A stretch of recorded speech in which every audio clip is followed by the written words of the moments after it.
Hey, what is up, everybody? This is Stevie Breach coming to you here today. I'm on the deck. I'm enjoying the first day of my Florida vacation. We flew in today. It is 11 o'clock at night, which is basically why I got the light on and I'm out on the deck in the dark. I was able to check out the WrestleMania 40 documentary Behind the Curtain. It was uploaded July 3rd. If you're getting a little bit older, much like me, you probably haven't had a chance to check it out. July 3rd, holiday time. Of course, I went to work on July 3rd, and then we went to the carnival and the fireworks that night. Went home, went to bed too late that night to wake up the next morning, head straight to work, come home and do the neighborhood fireworks. And then basically we went to sleep, woke up first thing in the morning, and flew here all day. On the second leg of my flight, I got the idea, using the Southwest Wi-Fi, to start the documentary. It is not their fault. It is 100% my fault that I was too tired. I actually fell asleep watching the documentary on my iPad. I'll tell you this much. If this was a documentary that got released the day it was supposed to get released, the Wednesday after WrestleMania, I honestly probably would have still been riding the WrestleMania high and thought that it was probably one of the greatest WrestleManias of all time, or the greatest wrestling documentaries of all time. I have a lot of questions about this. I think a lot of people can put the pieces together and guess why this documentary was put on ice for so many months.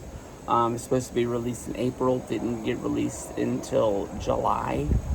To me, honestly, watching this documentary, it reminded me a lot about when you listen to reviews about people talking about the death of WCW docuseries that just went up on Vice.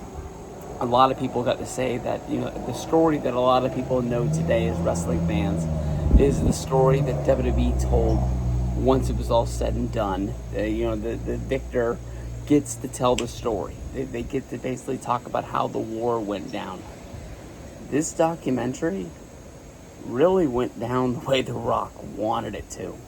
The Rock was the sole voice of this documentary. This was basically The Rock making a documentary explaining why he did not main event WrestleMania 40 in Philadelphia. He takes all the glory for how big WrestleMania is. He basically gives all the glory to him coming back to wrestling, and then basically it's all his idea to step aside and say that he does not want to wrestle Roman Reigns, and that he wants Cody to be in the main event. Basically, looking back at the Royal Rumble moment with Roman, 2000, what year was that? 2015, I would guess, the Royal Rumble, when he came back at Pittsburgh. And the fans started booing him because they didn't want to see Roman Reigns win after saying, we want Roman, and all of a sudden getting Roman and being like, whoa, we didn't really want it. The Rock was, what the hell's going on here? I think that he didn't want to get booed unless it was on his own premise, and that's why he went heel Rock like he did in 2002. I'm not sure if those were Gucci shirts or anything like that, but the $5,000 shirt is probably not the $50,000 shirt, whatever he wants to call it. But I don't know.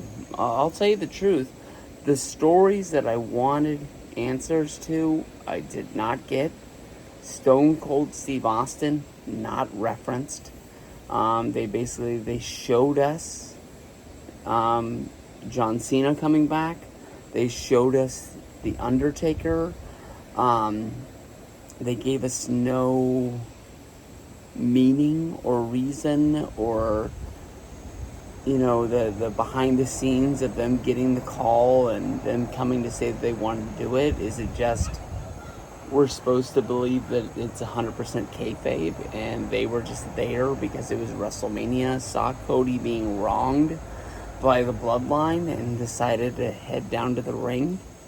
I mean, if you're going to talk about putting the match together the way they did for so many months and having to change their mind, they basically told us that they told Cody he was winning the Rumble and then told him he wasn't going to be facing Roman Reigns. They're telling us wrestling is fake. They're telling us it's predetermined. They're telling us it's written. They told us in the last line of the show is that basically they talk about how they wrote the story for Cody to win at WrestleMania 40, and they had basically had 8 hours to feel the victors of selling out WrestleMania, it going off without a hitch, everybody loving it, and then having to write Monday Night Raw to start the news story to tell where it's going. If you're able to do that, I mean, if you're telling somebody that they're going to win the Rumble, and then you're telling them who they're going to pick to face at WrestleMania, you can tell us that they called Stone Cold Steve Austin and didn't offer him enough money, and he just didn't feel like doing it because he didn't want to get on a plane and fly to Philadelphia and deal with all that jazz, and basically say how they had to ask the Undertaker to do it, to basically step in, and they didn't know if it was going to work, but it fucking worked. How did John Cena honestly really feel about he getting a big moment going after Solo Sikoa, but he's not on the same level as The Rock anymore? And John Cena debuted after The Rock. I think John Cena is actually younger than The Rock, and John Cena's now just being pushed aside like he's chopped liver. I don't get it. I don't understand it. I don't want to act like I'm all mad at this documentary and it sucked and I hated it. WrestleMania 40 was a damn good show. Gave us 2 good nights of WrestleMania. I was able to sit through both nights and be excited about what was going down. The hype that went down in January about WrestleMania really was able to pull a lot of people into wrestling. Was it going to be Rock? Was it going to be Cody? What was Seth going to do? Of course, a few months beforehand, you had the CM Punk thing. He made a minor cameo in this because of the fact that he got injured at the Royal Rumble, and that canceled the Punk versus Rollins match. And that was the biggest, what the fuck are you going to do? If you're telling Cody he's going to win this Rumble, if he's not getting that match against Roman, and Rollins is already having a match against Punk, what does Cody do? I mean, this guy had a huge debut at one WrestleMania. Main events the next WrestleMania. Doesn't win the title. Basically tells us the story is that he's building us up into the WrestleMania. You can't really put this guy in a match. I don't want to make anybody on the roster seem down to the main event guys. Rollins, Punk, Cody, Rock, and Roman, but you can't really put Cody out there against Solo Sikoa at WrestleMania and have people care. It just isn't going to work. But WrestleMania was a damn good show. This documentary was hyped. I think it got even more hyped because of the fact that they told us that it was going to debut on Wednesday, basically right after WrestleMania. And then all of a sudden it just doesn't upload, and they don't really make a statement. We had to hear the statement from, I think I got it from Meltzer, about where the hell the show was. And they just basically said there was so much footage that they shot that they couldn't get it done in time. What do you mean? Like, if you're able to, put the commercial together and tell us that it's debuting at a certain date and a certain time, how the hell does it take that many months to comb through this footage, clap it together, and make this? Honestly, when it comes down to it, the documentary, I'm going to say it, the match was good, WrestleMania was awesome, this documentary wasn't that great.